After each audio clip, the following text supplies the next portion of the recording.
Welcome, mortal fools, to the most terrifying, spectacular show on Earth. Fasten your seatbelts and hold on tight, and take a ride with the Dark Carousel Podcast. Welcome, mortals! Let's fucking ride!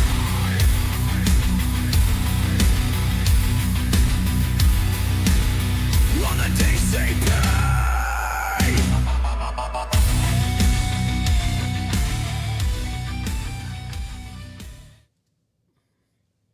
Hello, boys and girls. Hola, ¿cómo estás? No las pantalones, everybody. So today on the Dark Carousel Podcast, On the Dark Carousel Podcast. we are going to start 4. Oh, you almost said 5. No, I had it on my hand. 4. We got 4 different segments. We're breaking them down. Today's part 1. Part 1. Part 1 of the Middletown Haunted Trail. At Land of Illusion, Middletown, Ohio. Yes. This is exciting. Yes. Guys, this is going to be a new journey for us. We've never done anything like this before. So first, we're going to introduce Josh. That would be me. There you go. There you go. Then we are going to introduce Austin. Austin. Hello, Austin. Yeah, buddy. Hello, Austin. Yeah, Hello, don't forget Josh. don't forget to hold your mic up there when you talk there. Oh, all good. There we go. All right, that way we got you. So, again, today on the show, we are going to be talking to them. Really going to dive deep into these motherfuckers' minds. Yeah. And really actually ask the famous questions that we love asking, and all these people that we've interviewed across the country so far. We're going to ask what haunting means to them, and a lot more. The preparations, the journey, where it started, and where the fuck they're going with it. Yeah. And that's the cool part. And the cool thing is about all this is we're finally doing our Are you pirate? Get on with it. our home haunt. We did Cody Wilmot.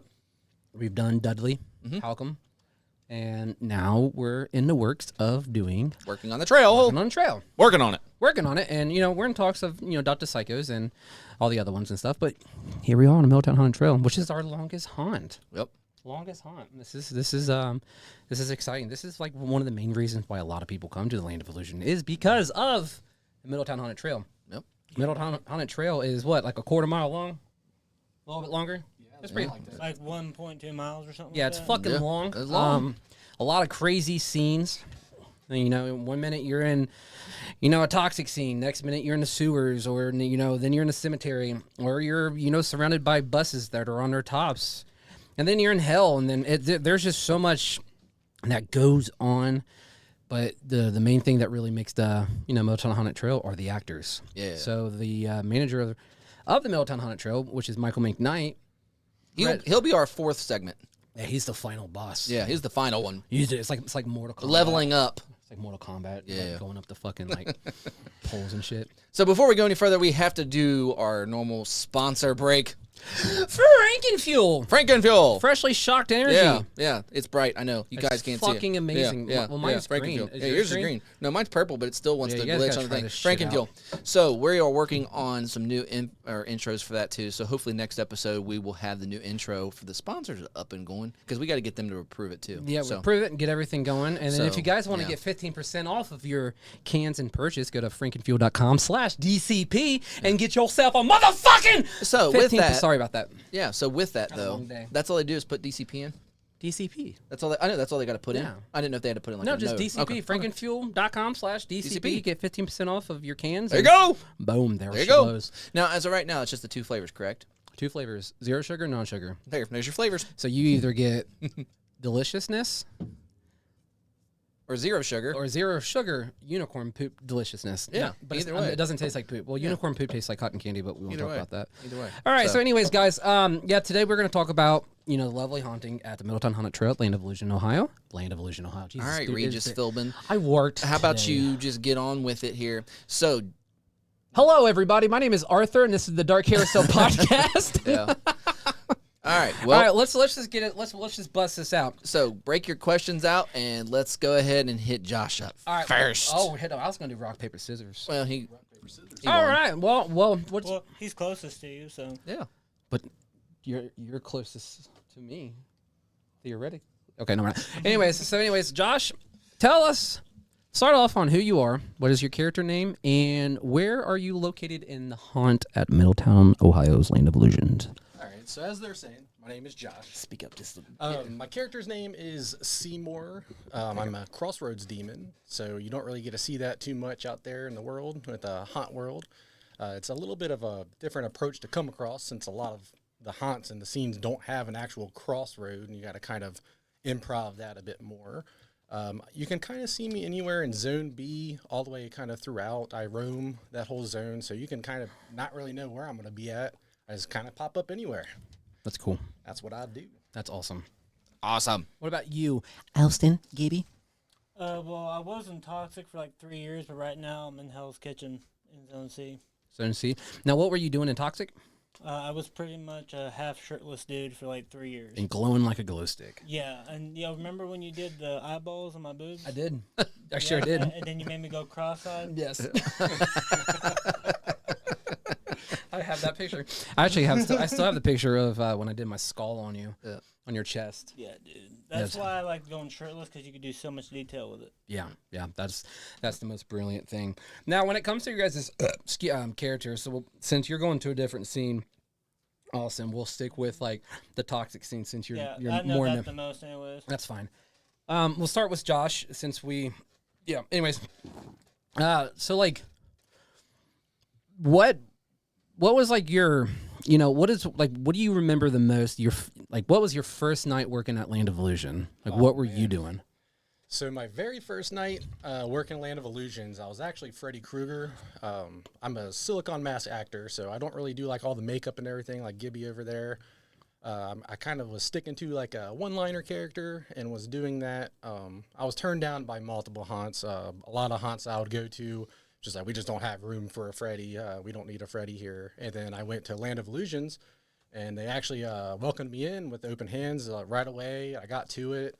They got me in a scene with lockers. It kind of really fit that scene of Freddy, and I just was able to go loose and just really open up and show everybody what I could really do. Now, when did you just show up, or did you like fill an application out like normal people? So back then, it was a little easier to get in there than doing the applications and stuff that we have like nowadays.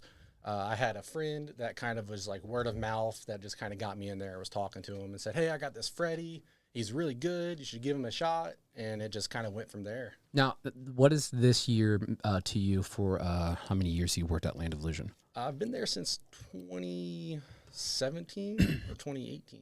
So it's going on. My math isn't all the way mathing all the time, but it's going on a few years now. Okay. All right. That's 2017. So that's 17.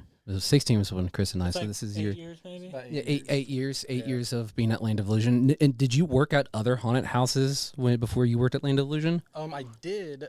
Some of them are currently not a haunted house anymore. I don't know if you guys remember St. Rita's. Yeah. I worked there for a little bit, just kind of filling in, for fun. Working in the front line with some of you guys might know the vampire that used to be there. Mm-hmm. I did a little bit of stuff with him, and that's actually who really got me turned on to haunting. Just that whole concept and that area, St. Rita's, just has a lot to my heart. It's kind of where I started out at. Now, did you St. Rita's? That's the one that had is that close to the deaf people school? That is It it. is. That Yeah, is the that's- school. that's So they didn't hear you. some of the actors were like that, but There was a funny moment when I used to work at this one haunt, and it was at the Chambers of Horror in Middletown before they turned into Nightmare Manor. But anyways, the owner Ed Short came up to me, and I was working the elevator, and I was like, "All right, so let's check this out." And he was like, "Arthur, we got a bunch of deaf people coming in, so really show your body language." And I'm like, at the time, I'm like 14 years old, and I was doing my thing, and they came up to the elevator, and I was just like, "Oh, you don't have my camera on me, Steve." I didn't want to. Transition. you got to see this. Yeah. So he was like, "All right, Arthur, we got a bunch of deaf people. There's like 10 or 12 of them, and I know they can't really hear you, but still do your lines, do your thing." So I was just like, and they were just like scared and shit. And I welcome to the elevator, and I was right before I was about to close it. I was like, And also, I slam the door and I go behind there and I push the button. And back then it was an old fucking haunt, so like it was kind of rickety and shit. And I pushed the button and it like activated the hydraulics and shit. But the hydraulics didn't work. So here I am, like 14, 15 years old, on the rollers, and I'm shaking the fuck out of it. And you hear, and I'm sitting here like, what is going on? And so in order to let him out, I have to go behind the elevator. And I open up that thing, and my line was originally, welcome to hell! And that scared the fuck out of him, because one, I'm coming behind him. But I opened up, and I was just like, and they're like, ah! They were fucking terrified. And dude, I didn't have to do shit. I did not lose my voice because I didn't use it, but I did my job because they didn't know what was going on. But I thought that was the funniest fucking thing. But okay, so St. Rita's, that's dope. So you said right before we started the actual show, you said about 11 years you've been haunting. Yeah, so about 11 years. There was a little time frame in between that, maybe like a year that I was on a break. But it all started with that. Actually, even before that, if you want to get back into a little bit more lore, when I was probably about like 12, I worked actually in a haunted garage that my dad built. And I was using, it's a scene that I always wanted to see recreated. But I was actually in a washing machine room, so like a laundromat, and like all the washing machines had like body parts spinning around in there. Oh, okay. We had like the flashy lights on it. It looked real cool. The bloody foam coming up out of there. It was a really fun scene. I always want to see that recreated, you know, and that's just kind of like the very first character that I ever went off with. It was. What were you dressed up as? I was like, okay, so if you take the old school Scream outfit, the black outfit, I had something similar to that. It was all homemade, stitched with hands and everything. My dad made it, and I had this old school like Reaper mask. So, and it had a veil that came down over it, and I could rip the veil off, and it had the skeleton mask. And back then, the masks weren't as detailed as they are now, but like as I talked, it was like one of the masks that had that detail to it. So it was really creepy at that time. How old are you? Me right now, I'm currently 33. Currently, hey, Yeah. dirty 30s, broski. 33. That's right. That's where I'm at. Well, I'm about to turn 33. Yeah. Well, that's cool. All right, Austin. So, I'm the youngest one here. I'm 26. Jesus Christ, What a baby. man. Well, I can't say you were born like after the towers, so that's good, dude. All right. So what about? Dude, I have a funny ass story about that. When that happened, my aunt was trying to like make me not scared because a bunch of people died, so she just said bugs were attacking. There you go. Oh, there you go. Attacks from outer space. It's a helicopter? Oh fuck. All right. What about you, Austin? How did you come across like Land of Illusion, man? And like what scene were you in when you first started? So how I came across it was just like word of mouth and like because like the ads and shit are like everywhere. You know what I mean? The what was it? The ads. Yeah. And pretty much in like 2013, I was like 14. I tried to apply, and like from like a couple of years, I just would get told no, pretty much. Yeah. Because like you have to like know people to a certain degree to get in, like Josh said. And in 2020, I just like took a month aside and like asked every single person there, like from Dudley to Cody, everybody, and like they all said we're full for the year. And then McKnight, I hit up McKnight through Justin Sutherland, if you know him. He recommended the trail, and then it all went from there. Cool. Now, when you didn't work at anything else prior to No, that, dude. no, So this was your first time stepping into this fucking Yeah, dude. disgusting world. Yeah, and the thing is, I don't even like horror that much. You piece of shit. No, like because I had a sibling that tortured me with it and whatnot, but now I appreciate it. You know what I mean? This guy. This guy. Honestly, the mask is over there that I had to find, but that mask with the zombie and the blood and shit, no, I think it's over there. It's one of there. But this dude, because he was my next door neighbor. I've known him my whole entire life, and he was like best friends with my older brother. Them two used to fucking terrorize me. I don't know nothing. Yes, I sir. had 3 sisters that were pretty much boys, so I got effed up all the time. Now, when you stepped foot into the lovely haunt world, what were you? I What was was? dog shit. Like, I was the kid that just wouldn't talk and, like, almost got fired, like, 3 different times. I feel that. Yeah, like, but, like, you gotta get used to it because you gotta be used to being uncomfortable, not. Yeah, and it's really hard to really step out of your comfort zone, especially it's like something that you really want to do. And this has not, I mean, it has something to do with haunting, but in general itself, like when you really want to step out of your comfort zone and you do it for the first time, you're like, I don't know. I mean, it's fun, but I don't want to embarrass myself. And that's hard, especially to act like a full-blown fucking lunatic. But like you don't think when you're younger, it's like, they don't know who you are. They don't know who the fuck you are. Do they care? Not really. Yeah, you just don't have to give a fuck no more. No, you don't. And that's the scary part. What was the initial like feeling of like both of you guys? Like let's see if we can compare. When you guys first stepped into this haunt world, even as a kid, but a long time ago, or how long have you been doing it, Austin? Since 2020. 2020. So we're 5 years deep. Damn, Yeah. you've really been laying for 5 years? Yeah, It's a dude. fuck. And I look different every year, so some people don't even know I've been there that long. And that's cool. So when you stepped foot in Land of Illusion, did you always want to work at Land of Illusion? Yeah, to like a certain degree. The reason why I came to Land, because I just wanted to like meet new friends and like create memories and whatnot. Mm-hmm. And like that was the main, and also like the behind the scenes of like getting painted on and whatnot. Where Yeah. you can be creative and all kinds of crazy shit can happen. Yeah. Now, what about you? Did you expect yourself to be where you're at today, Josh, as in like doing haunting itself? Never would I have ever thought that I would have made it to anything that I've been doing. I didn't see myself here when I started. It was just going to be like a hobby, something I enjoyed doing. Just kind of like, to open myself up and kind of get over some social anxiety. It kind of helped me out a lot in the beginning. Yeah. And it's cool because it's like a lot of people don't realize how big the haunt industry really is. Oh, yeah, it's huge. It's fucking massive. So many. It's underground. It's It's huge, but it's underground. It is, and it should be more recognized. Hence why we do this show, because we've talked to so many people throughout the years, and we've heard so many different stories. But in a way, they seem kind of similar in a way, but the stories are so different, and so like it's magical. The journey's crazy, the emotions insane, and normal people, like, that don't work in haunt, they all think we're fucking crazy. We're not crazy. Yep. We're just fucking hungry. And the biggest thing is like, dude, stepping into the haunt world, you cannot, it's like having a kid for the first time. You just cannot be prepared for that whatsoever. Cannot. So being in the haunt world is a new journey.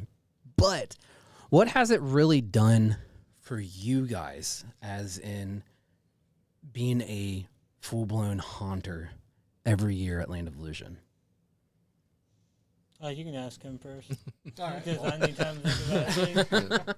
Well, what it means to me, it's not like a career or like a job, what people would like label it as. You're not in haunt to make money. It's more of like a hobby and a lifestyle, I guess. You get to meet a lot of really cool, rad people that you would never even suspect to get to meet through haunt. Like, a lot of us are just people who just try to live life like you. Yeah. And it's like, it takes a special type of person to be able to do this kind of a thing night after night after night for years, because you think, oh, it's just scaring some people, throwing a mask on and going boo. That's not what we do. Hell no. There's a lot of work into it, improv, body movement. I mean, there's even actors that go to the extent of voice acting and do different voices.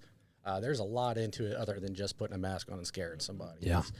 It's a lifestyle to me. It's not a job or a career. It's something that I enjoy to do. It's a mental workout. Exactly. Because you have to be mentally active for 6 hours. Yeah, Exactly. and it's like if you don't prepare yourself to really, it's really hard. I mean, don't get me wrong. It's fun to it's hard to prepare for haunting, but it's also very easy at the same time. But if your mindset is not there, it's gonna be a rough night for you.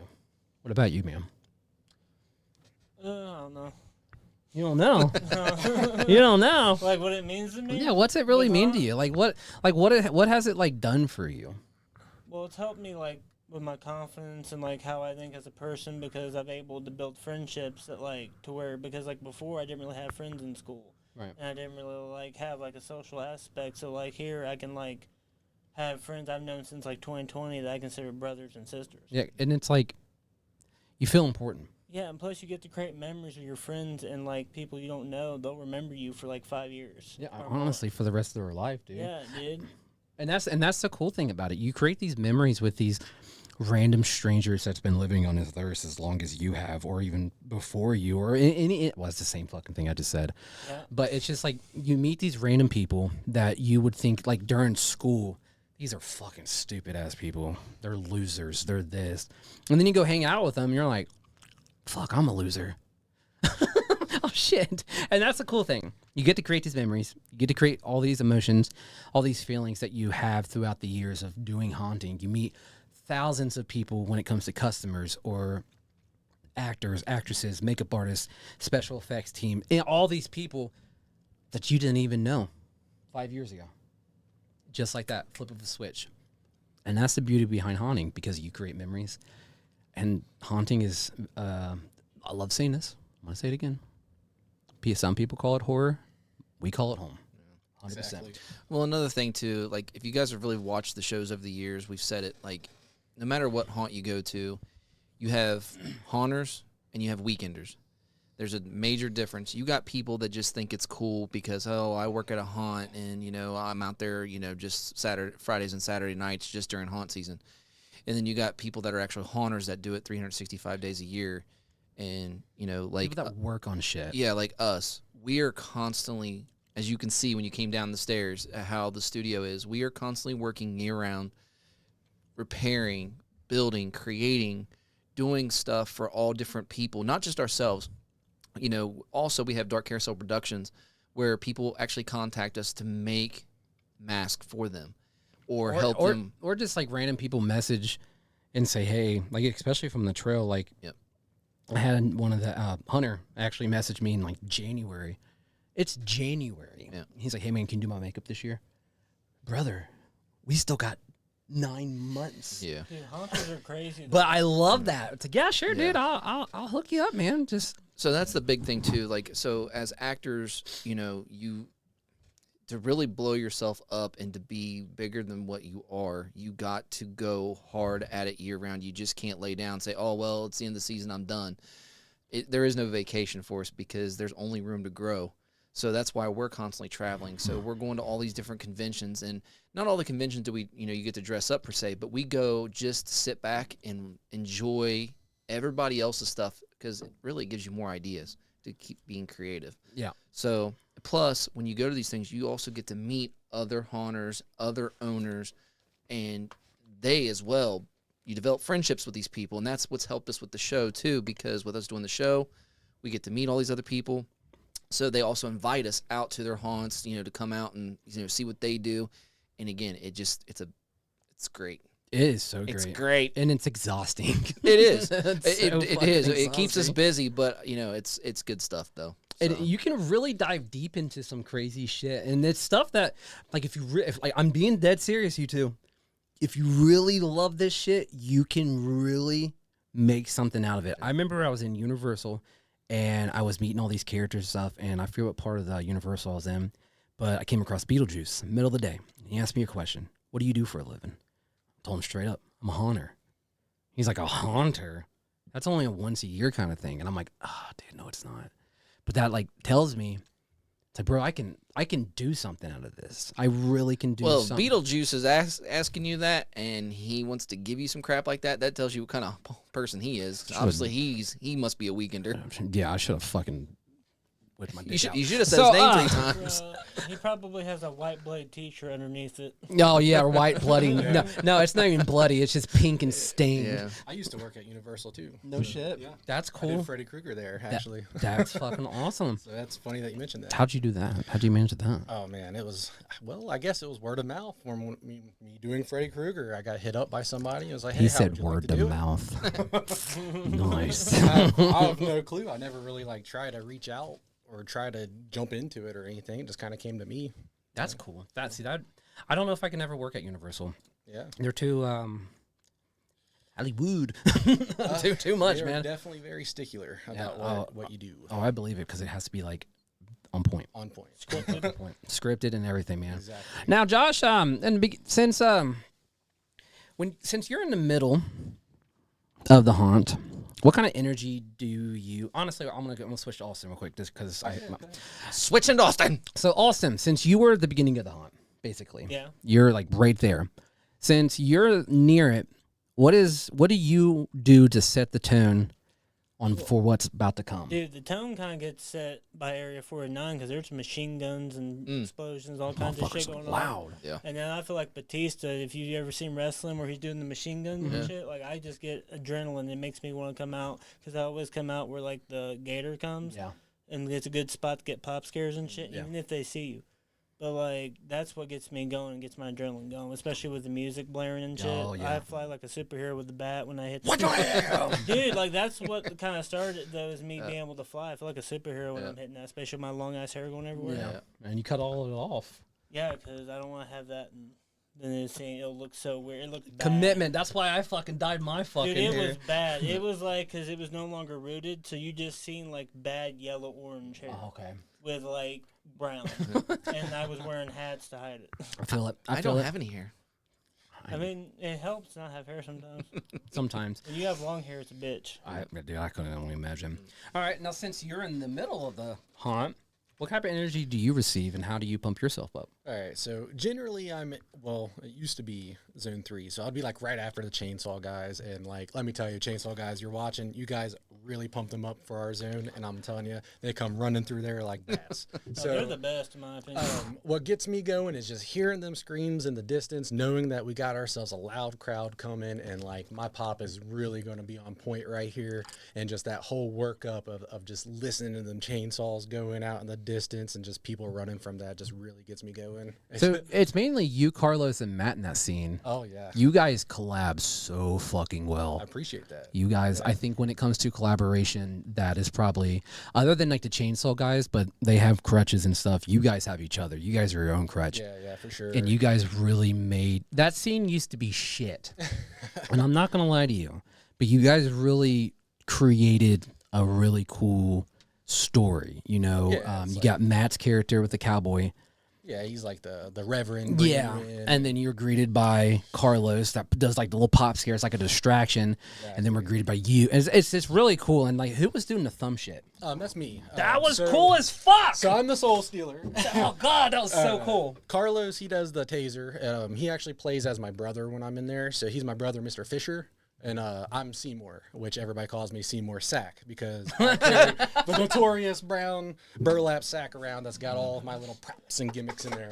But yeah, I like to get people to come up, you touch my sack, and I'll go ahead and make you the deal of the lifetime. They touch it, and I go ahead and take that soul, and I'll swallow it or give it to my They brother. have one of those little magic thumbs that light up, and when they I don't know how they were. It's like touch sensitive. Oh, it's a secret. Okay, we don't want to ask magicians. I'm sorry, but anyways, they toss the soul like they're like tossing it back and forth, and it's cool because like their thumbs light up, and just the way like, the first time I ever seen that, and they tossed it, I was like, what the fuck? And all of a sudden, Carlos had it. I'm like, yo, dude, that was cool as fuck.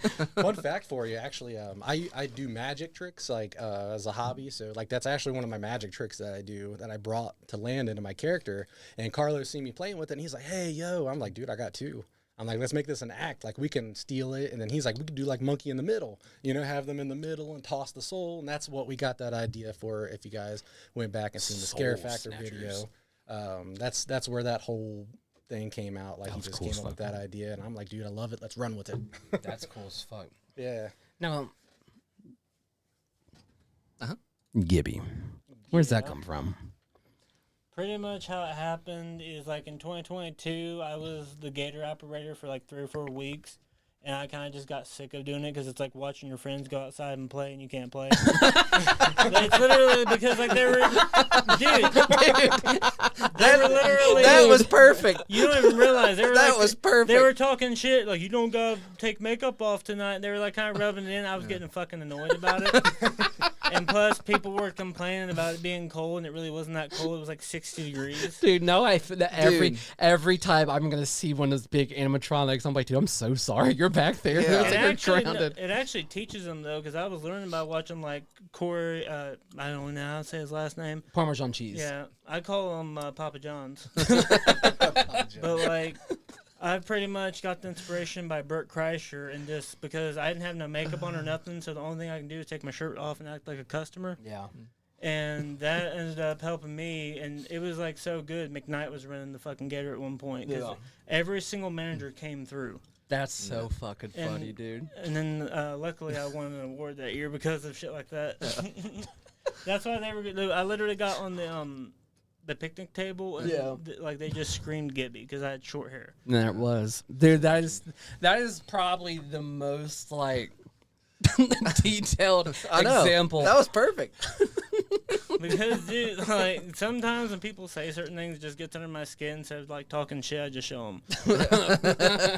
Yeah, shirt's coming off. We better watch the fuck out. Here comes Gibby, motherfucker. Damn. All right. Well, Josh, describe your character from head to toe. How they look, sound, move, and what's their backstory? So, backstory for my character is he was one day out in the woods walking, and he got this strong like urge, like some people get to like kind of investigate, go look around. He can just feel something pulling him. So it pulled him in closer and closer, and he's seen the sack laying there amongst a tree that looked like it's been struck by lightning. Now I might get into a little detail. I kind of get into detail in my backstory. But the tree looked like lightning struck it, so it's like a witchcrafty looking tree, and he was really curious. So he walked up to the sack, and as soon as he touched it, he just felt that power. It just started enraging into him, and it was telling him, like, if you like this power, you like that feeling, all you got to do for me is just collect. Go out and collect. So, like, that's where the whole soul-stealing thing came from. He liked the power. He loved it. It felt good. He's never had anything in his life. So he had to go out and just do that. So he went out and started easy and just collecting what he got thought addicted to it. Exactly. Like, really addicted to it. And then as the time went on, his body and his face started to lose what it normally looks like. He started getting corroded in the face, looked like self-mutilation a little bit. His eyes are a little messed up. He's got no nose now, slid off his face. So he's just becoming this creature that this bag has. It's kind of inside like it. the dude from like Fallout. Yeah, something like that. It looks a lot like a ghoul. Yeah, If like the you ever original? picture it. Yeah. So like in order for him to be able to walk in Earth and not be binded in hell, he has to collect these souls for Lucifer, for Satan. Yeah. So he collects them for him. And the brother got tied into it and stuff like that. It's a big, long story. I could be That's here all cool day as talking fuck. about it. But I got a whole story I made up for my character. And you got to kind of do that when you're doing a character because it gets you put in that atmosphere. It lets you become that person for that time that you are it. So, I mean, but it's really unique. I wear like a suit. I'm inviting. I'm a demon. I'm not trying to scare you away at first. The presence is already there. You're like a creepy. manipulator. Yeah, I'm trying to bring you in. I want you to trust me. Trust me. So That's I fucking love cool. that story. Yeah, that's dope. Trust me. Well, mine's like more simplistic. You know, what the fuck is it called? The underground like bunker area, like insane asylum. Like that's kind of where I based it off of. Where like Gibby's kind of like an not escape, but like asylum patient kind of thing, and like he's in toxic like as a government like ploy because like you're using patients and shit. Yeah. And like he pretty much just goes crazy and like. He's completely lost his fucking marbles. Yeah, it just puts people in the barrel and makes them out of poopy soupy. Oh, and by the way, poopy soupy was inspired because I didn't want to say fresh meat because I was a new actor, so I just made something funny and different. fucking poopy soupy. Hey. Dude, that So went iconic. wild because Yeah. the drunks would start in the beginning queue area and come through like twice, and they would say it through the entire place. So like again, like you're at the beginning and he's in the middle. How do you think if you guys switch, do you think the atmosphere will be a little bit different? Oh, well, I mean, we've done that actually with actor swap. We'll actually swap zones for a while, and I actually got to work in Toxic last year. So the area that Gibby's talking about, I got to work in, and that was absolutely awesome. Like, you get the new atmosphere, you get to bring new features to your And plus the character. energy's like it's Oh, fresh. so cool. And then you get to work with new people, like you Yeah. get to normally work with, and just to see the energy bounce off of each other, it's great sometimes. That's so cool. Now, what about Yeah. you? Would you think it would be a little bit more difficult for you to since you're working in I the mean- last zone this year? Yeah, because like in terms of like how it's set up, where like you know people are coming by like because I used to just have the machine gun, so I know, so that'll be a little bit difficult. But like I can probably figure it out because I've learned from Haunt, you gotta be comfortable with being uncomfortable. That's how like I viewed Haunt for like the past, especially like 3 or 4 years. well said. All right. So, if one of you guys could steal one thing from the other guy's zone, what would it be? Does it have to be a thing? Yep. Okay.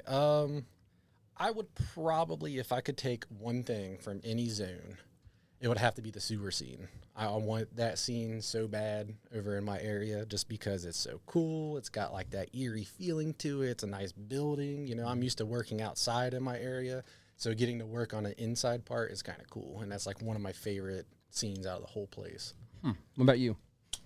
Mine's gonna sound biased as hell because I'm gonna say toxic since I'm in a different zone, just because it looks more like, you know, detailed and whatnot. It's, you know how it used to be where it was just barrels.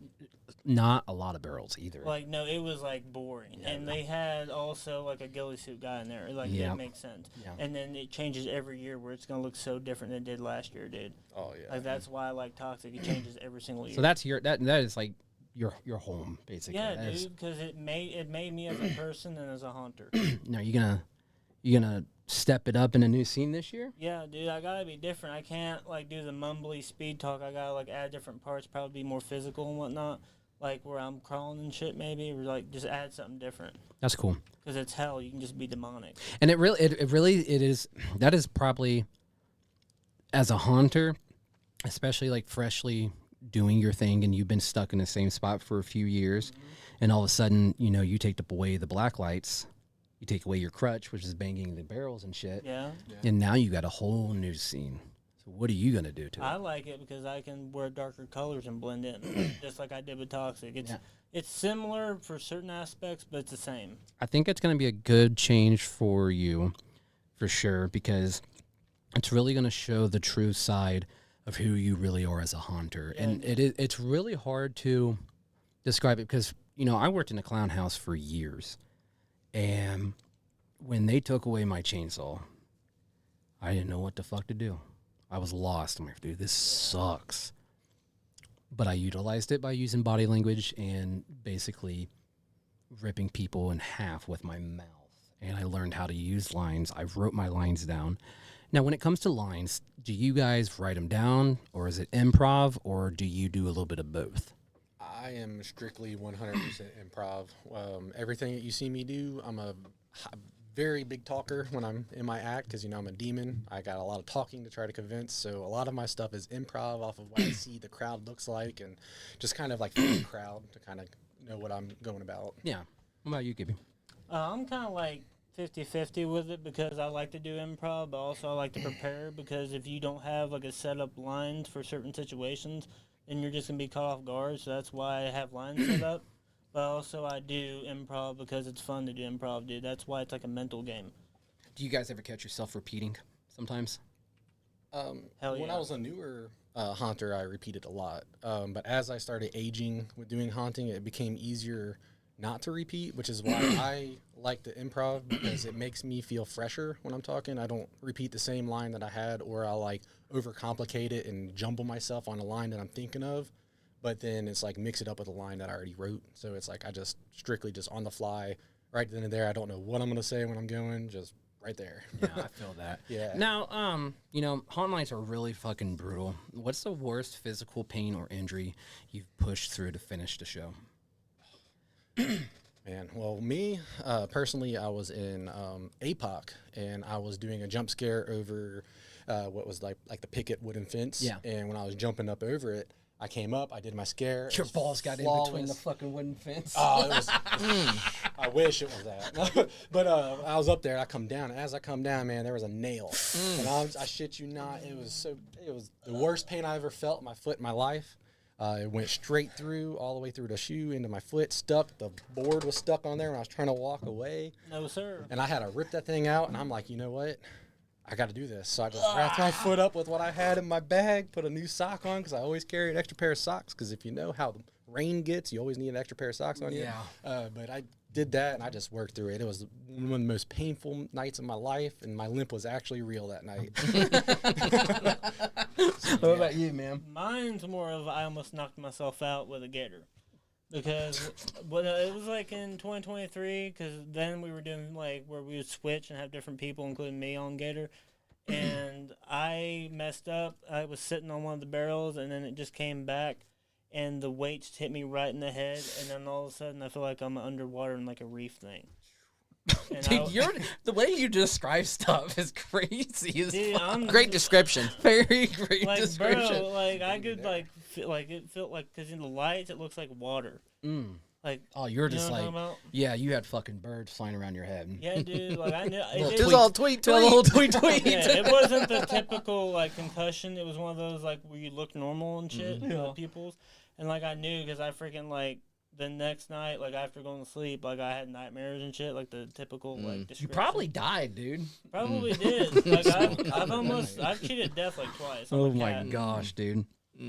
I don't know, man. I mean, I've been through a lot when it comes to injuries, but I took a little skin off my knuckles from when I was in Torch. yeah. I had a wrench and I would beat it, and one time I missed where I was hitting, and then I got the tip. Oh, Luckily, I was remember wearing that. gloves. Yeah, I remember that night when you were working in there. Yeah.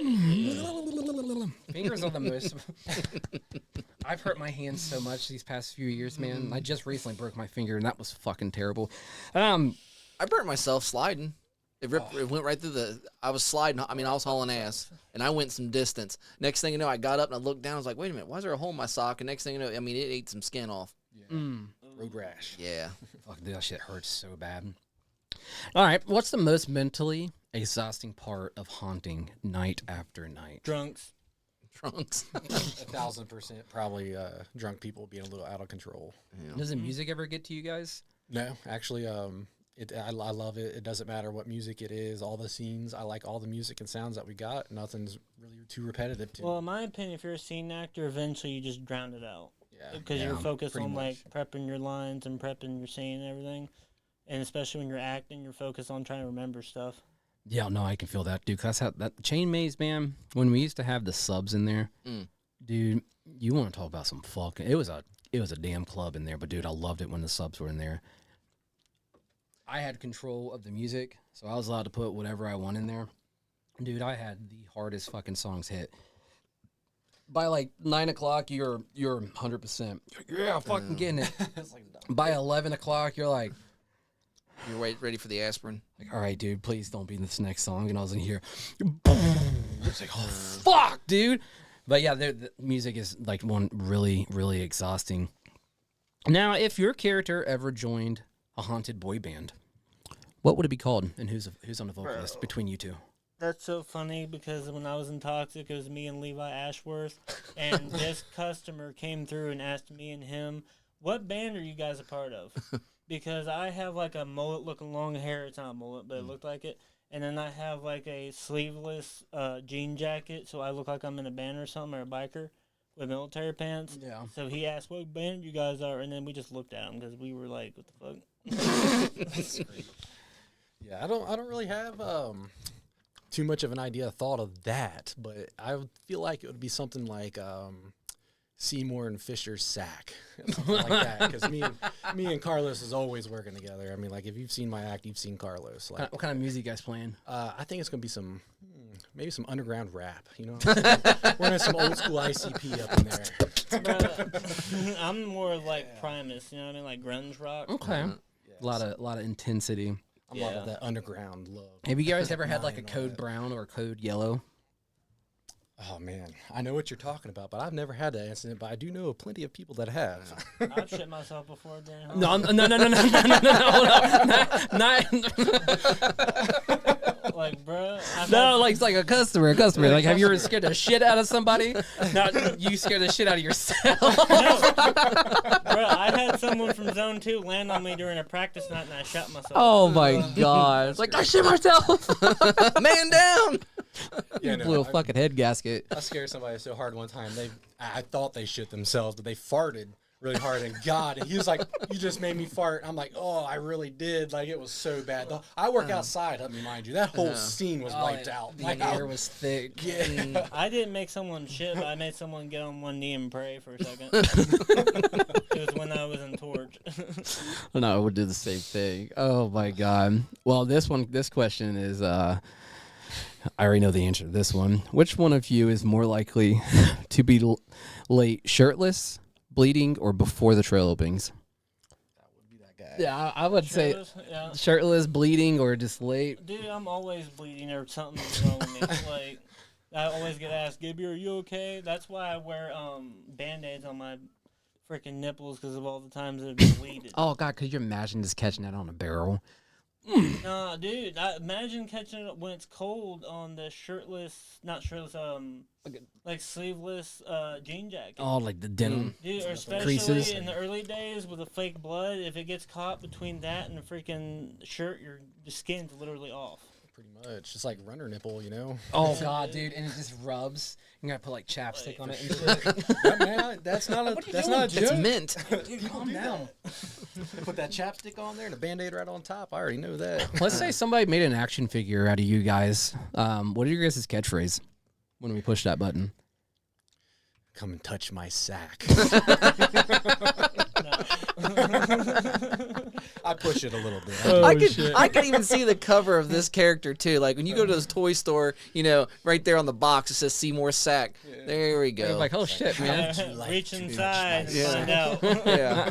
Reach inside. What about you, man? Mine would be, it starts at the teeth, ends at the feet, poopy soupy. 'Cause that's an actual catchphrase. Because I used to explain it and I got sick of that, so I just shortened it. To a catchphrase. Starts at the teeth, ends with the feet. Poopy soupy. Dude, when I was a clown, I said it goes through the nose all the way to the toes. Oh shit. All right. Well, that'd be cool. I'd buy those toys. I wouldn't give them to my kids or anything, but I'd buy them. Now, they would be off-brand Temu. Oh man. Oh fuck, man. Now, when it becomes like as a haunter, it's obviously more than just haunting and having friends and stuff. It's like you really create all these fun memories with all these people, and like you said earlier, dude, you create a family. And when you're not haunting or thinking about haunting, what do you guys do on your daily lives? Well, I stream for a living, so that's technically what I do. I'm always behind a screen or entertaining in some way, shape, or form. I do voice acting as well, stuff like that. I've done things for different TV shows, and I'm actually looking out and trying out for some more movies, and hopefully I can get into some of them. But you never know what's going to flip the card on you. Yeah, you were the one that was trying to get into like scripts and movies and shit. Oh right? yeah, for sure. I've actually I'm doing a Netflix movie. I'm supposed to be getting all the recording done for that here soon. So hopefully, fingers crossed. How did you come across doing that? Actually, I signed up through something called Backstage. It's a lot of people think it's a scam, but it's really not. A lot of times you start off with like a commercial or something like that. But in my case, I had already had like some kind of leeway through doing stuff with Pixar and Disney.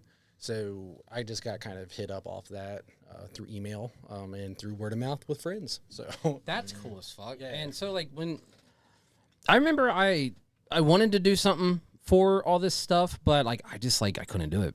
I'm more of I'm a camera guy. I love doing camera shit. That's like my biggest thing. Yeah. Now, like what really wanted you to like do that? Well, I mean, honestly, it wasn't really like a want at first. It was more of like wondering if I could, seeing like, I've heard a lot of the good things about my acting and a lot of good things about my voices I do. So I wanted to kind of push my limits to see if there was any way that I could actually ever make it in something like that. Just kind of test myself and push the limits. All you can do is try. Exactly. And I like to do that constantly, just challenge myself with a whole bunch of things. I always have some kind of hobby I'm doing. That's really cool because did that inspire you to try it because of haunting? It did. Actually, all of my haunting career is actually what helped me out big time when it came to the actual interview. Getting into movies, I got to show off all the awards that I made throughout my haunting acting and stuff like that. And fun fact for you, they look at that really seriously if you're trying in for horror movies and stuff like that. So if you're trying going for scary movies and you're a haunter, definitely don't be afraid to take that step. Like, go out there and see what's out there and try it out. That's cool. You'll amaze yourself. Really, you will. That's awesome. What about you, Gibby? I'm unemployed, so I kind of just hang out and go to concerts and whatnot, and take care of my dog and my dad. What kind of dog you got? She's kind of like a mutt, but because she's mixed with all the big dog breeds, I can't one of them's German Shepherd, crap like that. It's she's black on white. Black on. Okay. And her name's Mac. And She's a crazy fucking dog. Now, what do you do like when it comes to like hobby wise other than haunting? Like I try to like pretty much just music, because like to me that's and wrestling. I watch wrestling and whatnot, and like go to the events, because to me wrestling is like kind of like haunt, because we're just entertained at like a different level. Like we have our characters just like them, and our goal is to get a reaction just like they do. That's awesome. That's cool though. I mean, now what is like one of your goals that you want to try to accomplish in like the next 5 years or anything? Like me, my goal is to like actually build not like a brand, like I'm something big or whatever, but like something to where I'm able to be something haunt. Cool. Because obviously, like I'm not that bad at it, and I like it, and like I'm trying to build connections and make friends and whatnot. That's the main goal. But if I can somehow like have stability to it, then that's good. Yeah, and I think that that's gonna work out for you, dude. Because in the haunt world, you can really find something out of it. I mean, dude, look at us. I'm gonna be honest with you, dude. We don't know what the fuck we're doing. I'm gonna be honest. Yeah, I remember when you guys just had the masks. Yeah, dude. It's something that we've created that, we didn't think. We just wanted to do it for fun. We started literally in that fucking corner with a piece of the table out there, real small. I think that was one of the mics. Yeah, the mic you're holding in your hand. I still have 4 of those, but those were the original mics. And then the headset that you got on. Actually, if you noticed, it had the purple earpiece on it. We went into this. That was one of my original ones. So we didn't know what the fuck we were doing. We were just messing around though. We didn't know we were gonna create this, and then. We tried different things. We eventually just got off Facebook Live and we started focusing on other stuff. And then we got introduced on how to do like Spotify and iHeartRadio and all this other stuff. Right. And then we had to find our niche. That was our biggest thing. And then once we found it, that's all it took. Boy, did you guys did it. Like, Yeah. that's what I mean. Do you have like something now? Like before it was cool, but like now you have something. We have it under control. Yeah. And it's more structured for us, and it seems more adventurous with us. And like to have you guys, it means a lot to us because one, you guys are from our haunt, and we can talk about the fun, crazy fucking stories about our haunt. And speaking of stories, I wanted to do this little segment before the show is about to end. You want to get to the point, mister. Now, what is it? What are you trying to tell us? I'm telling you. What does McKnight mean to you? Awesome. He's not just like a mentor or a friend. Be honest. No, I'm really being honest because he's a cool dude because he's like been there since the beginning. He's the one that believed in me when like I refused to pretty much act. And like I had to find that confidence, and he accepted me back when I left in like 2021 and gave me a chance. Like he's one of the coolest dudes ever, dude. He like inspires everybody and like tries his hardest to make sure everybody like came in a little bit better than they did before. That's cool. Like, yeah, I love that dude. That's awesome. What about you, man? Man, there's not really much words. Like, there's so many good things I could say about McKnight. Like, he's literally, and I'm being 100% honest, I ain't trying to candy coat anything, but he is literally one of the most trustworthy guys that you could ever meet. He sees all the best in people. A lot of actors that some people are, like, ready to just kind of like, they're not going to make it. He can look at them like, man, they're here. Like, he sees something in them that a lot of people don't, and I like that about him. He doesn't give up on people right away. He's very up forward and up front with you, and he'll tell you like how it is. Like if you're doing bad, he'll be like, hey, cut that shit out. Like that's bad. And like I just respect that on him, how real he is. He's just a really real person. And like he's saying, like I wouldn't even be where I'm at today without him. Like I said, all those haunts was turning me away. Nobody wanted a Freddy, and he was open arms, willing, and brought me right in, man. Just warmed me right up. I owe everything to him right now when it comes to my haunting career. Yeah, he lets things grow, dude. Like, if they're shit, like, you know what I mean? In order for flowers to grow, they gotta go through shit. Dude, where are you fucking coming up with this shit, dude? No, this is just how I am as a person, dude. I try to be unique, because if you're unique, like, even McKnight, like you were saying, and back in, like, 2020, we had those classes. He would, like, say, if you're unique, you'll get noticed. And that's what started the Poopy Soupy and everything. Like, that's why I did it. Because cool. There was this kid that spoke Spanish, and he was, like, different from the rest. So that's why it helped him. That's okay. And I like that. I like that a lot because when you do have something and not necessarily like you're low-key embarrassed about it, but you can use it. Mm-hmm. Use it and abuse it, just like drugs, guys. I'm just kidding. I'm just kidding. No, it's really cool because like if you have this unique talent that you are proud of, but you're kind of like a low-key embarrassed, or not even just embarrassed, you just never really used it before, and then you go out there. Like with me, I'm Steve. I'm on. Shut the fuck up! I don't shut the fuck up. That's the biggest. I can't stop talking, but I use that, and I love talking, and I'm really good at talking with people and stuff. But like, what is one thing that you guys hold to yourself that you're so proud of yourself with in the haunt world? What is something that like only you can be like, dude, thank God I can do this? I would have to say overcoming Freddy. I feel like I was stuck in that character because it was my comfort zone. It was something I was used to, something I knew, something I practiced. But when I took that first step into developing the Seymour character, that was probably it for me. That was really nerve-wracking for me and stuff because it was something new. I'd never done it before. And you did it, and you've created I something did it, fucking and awesome. I made something original, and people talk about it all the time, and they love that magic act that they're in there, and I'm going to have some more this year. Yes. What about you, Gibby? Can you repeat the question? What is something that is like unique about you? Hey, you love talking, so you can I know you're fine. Well, sometimes I forget what the fuck I say. Dude, that's me. Like, I'm surprised I've been answering your questions. No, and without that's asking great. What. What is something that is unique about you that You're always making things difficult. I am always making things difficult. What is something that is unique about you that you're proud of? Probably the fact that, like, I've been able to overcome, like, stage fright, like, really bad stage fright, and, like, have a little bit more confidence and going out there and, like, pumping people up and, like, being a part of the group. And, like, instead just being the really shy dude that, like, would stay in the corner and just make jokes from occasion to occasion. So could you guys go in the middle of a fucking restaurant and just scream for no reason now? I could. Nah, it 1000% depends. It depends on, like, how crazy I am in that moment, because, like, I have a little bit of crackhead in me from, like, my parents and whatnot. So, like, I'm good. Because a little trauma will help you in that moment. Dude, I fucking love that. But it's so okay. That's great.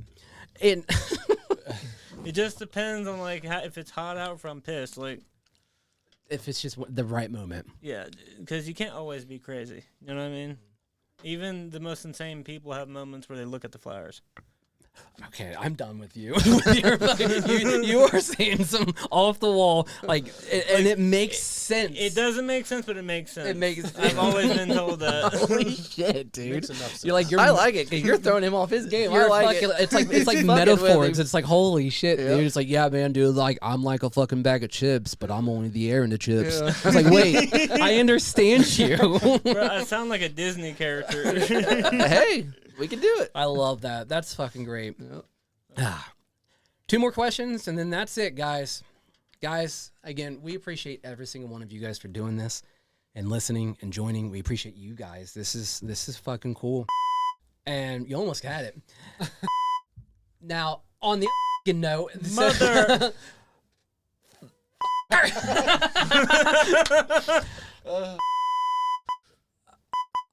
That's like Morse code. Now, when in the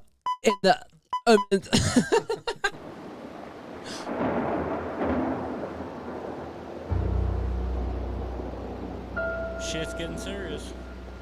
what do you want people to remember when they walk through and out of your zone for the last time of the year? I want them to just remember the Middletown Haunted Trail. Not necessarily just my zone, but I want them to remember every motherfucker there before me and after me, because we are the best for a reason. Hell yeah, man. I'm pretty much the same way. Like, at the end of the day, like, if I can find a way to say or do something really crazy and they go, what the fuck, and they talk about it, like, that's the whole point why we do it. Like, we don't spend all that money, invest all that time just to, like, oh, what the hell are they? You know what I mean? Like, we strive to be the best. That's why we do all that. Awesome. And the last one, guys. When it's all over, I love asking this question. When it's all over, when you hang up the costume for one last time, what legacy do you want to leave behind at the Middletown Haunted Trail? I'm not really too worried about leaving behind a legacy, but I want to leave behind some kind of note and thought that people can actually look at and maybe grow from and use as an example to help with their character growth. I'm more about other people's success over mine when it comes to that kind of factor. So I just really like to see other people thrive. And if I can give an idea or some kind of like thought for their character development, I'm all for it. That's what I want. I just want them to remember me for somebody that they could look up to help them with stuff. Awesome. Yeah. Yeah, I'm more of like, I want people to know that it's not like this perfect thing where you have to be a straight A class actor to be in this. Like, if you just like work your ass off, you can do it and like have fun. Like, that's why I do it. Now, what is your legacy that you want to leave behind? That like mainly that I was able to like help people, whether it's personally or with haunt, whatever. Like, I care more about the personal stuff than I do the acting stuff. That stuff's just like fodder to like when you're like talking shit or whatever. But like, that's about it. Okay. Well, guys, that's Austin. Yep. That's Josh. Guys, Thanks for having us. is the part 1 Thanks for having us, man. of Middletown Haunted Trail at Land of Illusion in Middletown, Yeah, Ohio. And guys, it's going to be fucking rowdy this year. Rowdy. New parts, new scenes. I probably wouldn't even say that. It's probably just going to be like a caged animal trying to get the fuck out, dude. Like, you know what I mean? We need a mute button for him. You ever seen a grown man naked? Because he's got the best metaphors I have ever heard in my life. I don't even know. Like, it just throws me off my game. I'm like, what the fuck? Okay. Yeah, that's a good thing, man. That's a compliment, in my opinion. Because, like, you guys are always on your game. You're clowns, dude. Oh, Jesus, dude. Well, I mean, guys, again, that's Seymour, and we got Gibby. And so, wait, well, is your character going to be Gibby this year? Probably, I'm looking to do multiple characters because I want to do Gibby like he got, like, stolen by the devil and, like, he's forced to, like, make poopy soupy for him and shit. I want to, like, just mess it up and make it look like toxic, but, like, only add, like, a few colors of toxic and make it hell-themed or Hell's Kitchen themed. Fucking Gordon Ramsay. Nope. Yeah, dude. If only we were allowed to cuss, but that's not going to happen. Dude, I wish we can cuss at land. But wish we could touch him, but that ain't... I drew a Freddy for years without being able to cuss. that's terrible. You did play an awesome fucking Freddy, though. Speaking of that, remember when you were Ghostface, whatever, you came through and did it? Oh, yeah? Bro, everybody was literally, everyone on trails, and who the fuck was that? Nobody knew. I think I stole your soul. Like, that only night. a few people knew. That was the coolest part. All right, guys. Well, again, guys, that's Josh and Austin from the Middletown Haunted Trail. If you guys want to go check them out, come to Land of Illusion this haunt season. And we open up September 5th, right? First weekend of 6. September. 6? I think it's 6, yeah. Yeah, first weekend of September. Yeah! All right, sorry. Meanwhile, there went my shit. So, again, guys, this is Frankenfuel. It is a lovely energy drink company. If you guys want to get 15% off of your energy drinks, it's frankenfuel.com/DCP. It'll make you come alive. Yeah. It will. Yep. You'll get zapped. Yep. Other than that, guys, my name is Arthur, a.k.a. Snags. That is Steve, a.k.a. Mr. Sweets. And then you got Josh, a.k.a. Josh, a.k.a. Seymour Sachs. And then and you got Austin, a.k.a. Gibby. And, guys, we are the Dark Carousel Podcast, and this fucking carousel never stops spinning. Boom.